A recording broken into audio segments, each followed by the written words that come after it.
بھائی کا سوال ہے کہ ایک آدمی نے مکان گروی رکھوا کر قرض لیا ہوا ہے، پیسے لیے ہوئے ہیں، تو کیا وہ شخص جس کے پاس مکان گروی رکھا ہوا ہے وہ اس کو آگے کرائے پر دے کر اس کا کرایہ وصول کر سکتا ہے؟ گروی رکھی ہوئی چیز کے بدلہ میں فائدہ اٹھانا، نفع اٹھانا جائز نہیں ہے،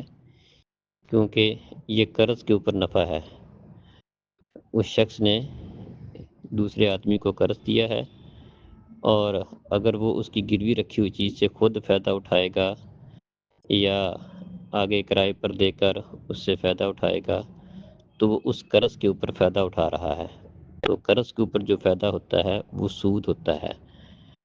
تو یہ جائز نہیں ہے۔ ہاں، اگر گروی رکھی ہوئی چیز کوئی ایسی ہے، مثال کے طور پر وہ جانور ہے،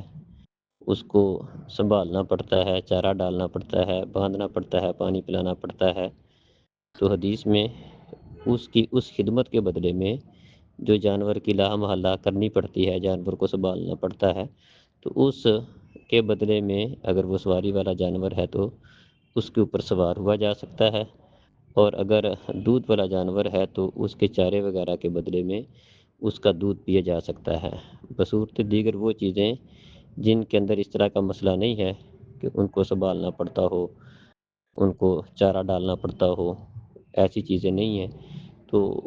ان چیزوں سے فائدہ اٹھائے گا تو وہ قرض کے اوپر اضافی فائدہ لے رہا ہے جو کہ سود ہے، اور ایسا کرنا درست نہیں ہے۔ السلام علیکم۔